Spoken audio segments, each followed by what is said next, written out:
Hi friends, నేను వచ్చేసి ఈరోజు ఒక ఎక్స్పెరిమెంట్ చేస్తున్నాను ఫ్రెండ్స్. చూడండి ఫ్రెండ్స్, ఆరెంజ్తోని స్కేలు విత్ దీని పొట్టుతోని. చూడండి ఫ్రెండ్స్, మీకోసం. చూడండి ఫ్రెండ్స్, ఇలా స్కేల్ను ఇలా విండుకోవాలి. మొత్తం సంత్ర పొట్టుతోని ఇలా విండుకోవాలి. ఇంకా చాలా ఉండాలి ఫ్రెండ్స్. 2-3 సంత్రాలు అయితే చాలా ఎక్స్పెరిమెంట్ చేయొచ్చు. ఇగో ఇలా విండుకున్నాను ఫ్రెండ్స్. చాలా తక్కువ వచ్చింది, ఇంకా ఎక్కువ ఉండాలి. 2 సంత్రాలు తీసుకుంటే, పొట్టు తీసుకుంటే చాలా వస్తుంది. ఇగో చూడండి ఫ్రెండ్స్, ఇట్లా రసం ఉంది కదా, ఈ రసాన్ని చేతి మీద ఇలా కొట్టుకోవాలి. చూడండి,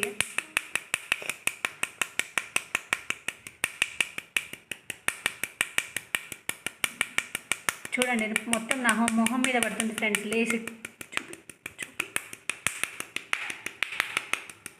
కిందికి చూపి